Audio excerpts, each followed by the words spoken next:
ఇప్పట్లో ఒక ప్రాబ్లం ఏంటంటే డోపమిన్ వల్ల అది ఇన్స్టెంట్గా అంటే ఇప్పుడు మ్యాగీ నూడిల్స్ కుక్ చేసినంత ఈజీగా దొరుకుతుంది. అది ఎలా అంటే మన సెల్ ఫోన్స్ వల్ల. ఈ సెల్ ఫోన్ అడిక్షన్ వల్ల మనకేంటంటే ఈజీగా మనకి డోపమిన్ షూటప్ అవుతూ ఉంటుంది బాడీ. ఆ సెల్ ఫోన్లో ఉన్న యాప్స్ మీరు ఇన్స్టాగ్రామే తీసుకోండి, ఇవన్నీ క్రియేట్ చేసింది న్యూరో సైంటిస్టులు. వాళ్ళు ఏంటంటే ఒకసారి చూస్తే ఒక మనిషి మళ్ళీ పదే పదే చూడాలనిపిస్తుంది, which is called doom scrolling అంటారు దాన్ని.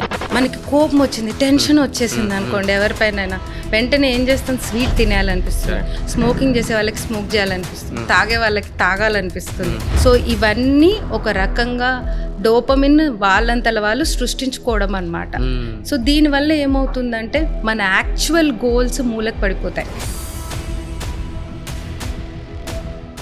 ఈ మధ్యకాలంలో డోపమైన్ అనే వర్డ్ ఎక్కువ వినిపిస్తుంది. అసలు డోపమైన్ అంటే ఏంటి, దీన్ని పాజిటివ్గా మనం ఎలా యూజ్ చేసుకోవచ్చు, యూజ్ చేసుకొని ఎలా గోల్స్ అన్న వాట్ ఎవర్ మన లైఫ్లో కావాలనేది ఎలా అచీవ్ చేసుకోవచ్చు? యాక్చువల్గా డోపమిన్, సెరటోనిన్ అని రెండు మేజర్ హార్మోన్స్ అండి. మన బ్రెయిన్ నుంచి ఉత్పత్తి అయ్యే కెమికల్స్ ఉంటాయి, న్యూరో కెమికల్స్. ఇందాక నేను ఫ్రీక్వెన్సీ, వైబ్రేషన్ అన్నాను కదా, ఈ హ్యాపీ వైబ్రేషన్ ని మెయింటైన్ చేయాలంటే మన బాడీలో హ్యాపీ కెమికల్స్ ప్రొడ్యూస్ అవ్వాలి. హ్యాపీ కెమికల్స్ అంటే ఎండార్ఫిన్స్, సెరటోనిన్, డోపమిన్, ఆక్సిటోసిన్, ఈ నాలుగుని హ్యాపీ హార్మోన్స్ అంటారు. అందులో ముఖ్యంగా డోపమిన్ ఏంటంటే అదొక రివార్డ్ హార్మోన్. అంటే మీరు ఒక పని చేసినప్పుడు ఆ పని చేసిన తర్వాత మీకు ఒక సంతోషం కలుగుతుంది, అది అచీవ్ చేసి. ఇప్పుడు ఒక రన్నింగ్ రేస్ ఎందుకు చేస్తాం, చేసిన తర్వాత ఒక రివార్డ్, ఒక కప్పు గెలుస్తాం. ఆ కప్పు గెలిచేటప్పుడు ఉండే సంతోషం వచ్చేదే డోపమిన్ అన్నమాట. ఇప్పట్లో ఒక ప్రాబ్లం ఏంటంటే డోపమిన్ వల్ల అది ఇన్స్టెంట్గా అంటే ఇప్పుడు మ్యాగీ నూడిల్స్ కుక్ చేసినంత ఈజీగా దొరుకుతుంది. అది ఎలా అంటే మన సెల్ ఫోన్స్ వల్ల. ఈ సెల్ ఫోన్ అడిక్షన్ వల్ల మనకేంటంటే ఈజీగా మనకి డోపమిన్ షూటప్ అవుతూ ఉంటుంది బాడీ. ఆ సెల్ ఫోన్లో ఉన్న యాప్స్ మీరు ఇన్స్టాగ్రామే తీసుకోండి, యూట్యూబ్, ఇవన్నీ క్రియేట్ చేసింది న్యూరో సైంటిస్టులు. వాళ్ళు ఏంటంటే ఒకసారి చూస్తే ఒక మనిషి మళ్ళీ పదే పదే చూడాలనిపిస్తుంది, which is called doom scrolling అంటారు దాన్ని. అంటే ఒక మనిషి ఒకసారి మనం తీసామనుకోండి, మనం ఏదో ఒక పనికి 2 నిమిషాలకు ఫోన్ తీస్తాం, కానీ తీసి చూసేది 20 నిమిషాలు. సో 20 నిమిషాలు మనకు టైం ఎలా గడిచిపోయిందో తెలీదు. ఎందుకంటే అది మళ్ళీ మళ్ళీ ఎందుకు చేయాలనిపిస్తుంది అంటే it's a kind of addiction. ఫోనే కాదండి, ఏ అడిక్షన్ అయినా, స్వీట్లు, మనకి కోపం వచ్చింది, టెన్షన్ వచ్చేసింది అనుకోండి ఎవరిపైనైనా, వెంటనే ఏం చేస్తాం, స్వీట్ తినేయాలనిపిస్తుంది, స్మోకింగ్ చేసే వాళ్ళకి స్మోక్ చేయాలనిపిస్తుంది, తాగే వాళ్ళకి తాగాలనిపిస్తుంది. సో అలాగే సెల్ ఫోన్ కూడా కోపం వచ్చినప్పుడు మూడ్ డైవర్ట్ చేసుకోవడానికి సెల్ ఫోన్ చూడాలనిపిస్తుంది. నెట్ఫ్లిక్స్ బింజ్ వాచింగ్ అంటే చాలా టైం, గంటల తరబడి సినిమాలు చూడాలనిపిస్తుంది. సో ఇవన్నీ ఒక రకంగా డోపమిన్ వాళ్ళంతల వాళ్ళు సృష్టించుకోవడం అన్నమాట. సో దీనివల్ల ఏమవుతుందంటే మన యాక్చువల్ గోల్స్ మూలకు పడిపోతాయి. మనం లైఫ్లో ఏది అచీవ్ చేయాలనుకుంటామో అది ఇంకా అచీవ్ చేయరు. సో దీన్ని ఒక రీసెర్చ్ చేశారు, మీరు చెప్పమంటే చెప్తాను. సో ఆ రీసెర్చ్ స్టాన్ఫర్డ్ యూనివర్సిటీలో ఒక 5 ఏళ్ల లోపున్న పిల్లల పైన ఈ రీసెర్చ్ జరిగింది. This is called మార్ష్మెల్లో experiment. Around 1960s చేశారు. వాళ్ళకి మార్ష్మెల్లో అనేది ఒక స్పంజ్ మిఠాయి. అది పిల్లలకి ఏం చేసేవాళ్ళంటే చేతిలో టీచర్ ఇచ్చేసి మీరు చేతిలో పెట్టుకోండి, ఒక అరగంట సేపు ఆగండి, అరగంట వరకు ఓపిక పడితే నేను ఇంకో మార్ష్మెల్లో ఇచ్చేస్తానని చెప్పి టీచర్ అక్కడి నుంచి వెళ్ళిపోతుంది.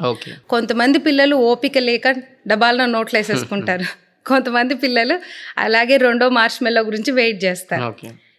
మళ్ళీ టీచర్ రెండోది ఇచ్చిన తర్వాత మళ్ళీ వెయిట్ చేయండి అంటుంది. కొంతమంది 2 తినేస్తారు, కొంతమంది అలాగే వెయిట్ చేస్తారు. అలా 4-5 మార్ష్మెల్లో వరకు వెయిట్ చేసిన వాళ్ళు ఉన్నారు. సో ఈ పిల్లల్ని వాళ్ళు 40 years ఫాలో చేశారు. And it is already published, ఇది పేపర్ పబ్లిష్ కూడా చేశారు. సో దీంట్లో వాళ్ళు ప్రూవ్ చేసింది ఏంటంటే ఏ పిల్లలైతే 4-5 మార్ష్మెల్లో వరకు వెయిట్ చేశారో ఓపికగా, ఆ పిల్లలకి వాళ్ళు లైఫ్లో అనుకున్నది సాధించారు, గొప్ప స్థాయిలో సక్సెస్ఫుల్గా ఉన్నారు. ఏ పిల్లలైతే ఒకటి first marks, so that is like tempting, so they lived a kind of below average life అన్నమాట. యాక్చువల్గా dopamine instant, this is called dopamine detox అనేది చెప్పాలంటే మన ఇండియన్ కల్చర్లో ఎప్పటి నుంచో మన పెద్దవాళ్ళు చెప్తున్నారు. కానీ అది మనము సైన్స్ ప్రూవ్ లేదు కాబట్టి పట్టించుకో. ఫర్ ఎగ్జాంపుల్ ఏకాదశికి ఫాస్టింగ్ చేయమంటారు కదా, తర్వాత రంజాన్లో రోజా చేయమంటారు. మ్మ్. క్రిస్టియన్స్ ఈస్టర్న్ ఫాస్టింగ్ అని చేస్తారు. మనకి ఒక కోరిక నెరవేరాలంటే మనకిష్టమైంది వదులుకుంటాము. మ్మ్. ఇవన్నీ ఎందుకంటే ఆ డోపమిన్ని కంట్రోల్ చేసుకోవడానికి శక్తిని పెంచుకోవడం. మ్మ్. In science it is called as dopamine detox. Hmm. So సైన్స్లో పెద్దవాళ్ళు మనం చెప్తే ఇదేదో మూఢనమ్మకం, ఫాస్టింగా, ఇదేం లేదు అని అనుకుంటాం. మ్మ్. But actually the science behind it is ఇదనమాట. మనలో కంట్రోల్ పెరిగి ఆ డోపమిన్ అనేది రివార్డ్గా తీసుకోవాలి అనేసి దాని వెనకాల సైన్స్ రైట్, అండి. సూపర్. అంటే మనం ఎంత మౌనంగా ఉంటే లేదంటే మైండ్కి ఎంత అయితే సైలెంట్ పెడితే అంత ఈ డోపమిన్ అనేది కరెక్ట్ సిచ్యువేషన్లో యాక్టివేట్ అయ్యి ఇంకా ఎక్కువ ప్లెజర్ ఇస్తుంది. అవును. రైట్.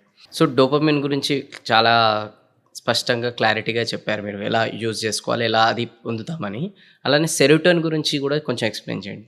సెరటోనిన్ మన మూడ్ స్టెబిలైజర్ హార్మోన్. అంటే ఇప్పుడు డోపమిన్ తక్కువగా ఉందనుకోండి, మనిషిలో చాలా తక్కువగా ఉత్పత్తిగా ఉంటే వాళ్ళలో డ్రైవ్ ఉండదు. అంటే వాళ్ళలో ఏదో సాధించాలన్న కోరిక చచ్చిపోతుంది.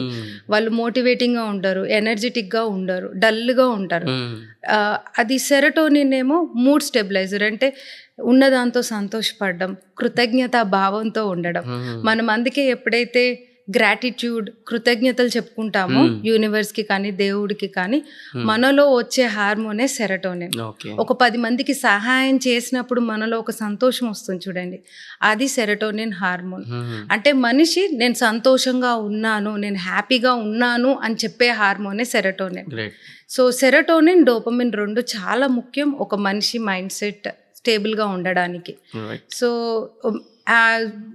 డ్రైవ్ హార్మోన్ డోపమిన్ అయితే సంతోషం మెయింటైన్ చేసే హార్మోన్ సెరోటోనిన్. అంటే ఒక సాటిస్ఫాక్షన్ హార్మోన్.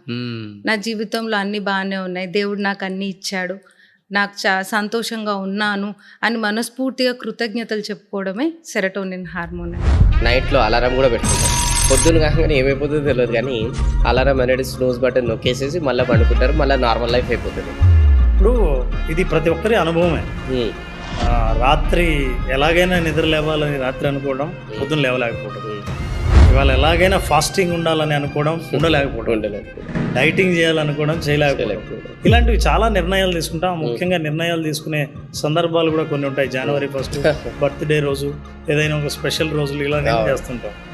చాలామంది లైఫ్లో చాలా చేయాలని అనుకుంటారు. ముఖ్యంగా రాత్రి పడుకునేటప్పుడు మనం నిర్ణయం తీసుకున్న ప్రతిసారి ఎమోషనల్ మైండ్, రేషనల్ మైండ్ అని ఉంటుంది.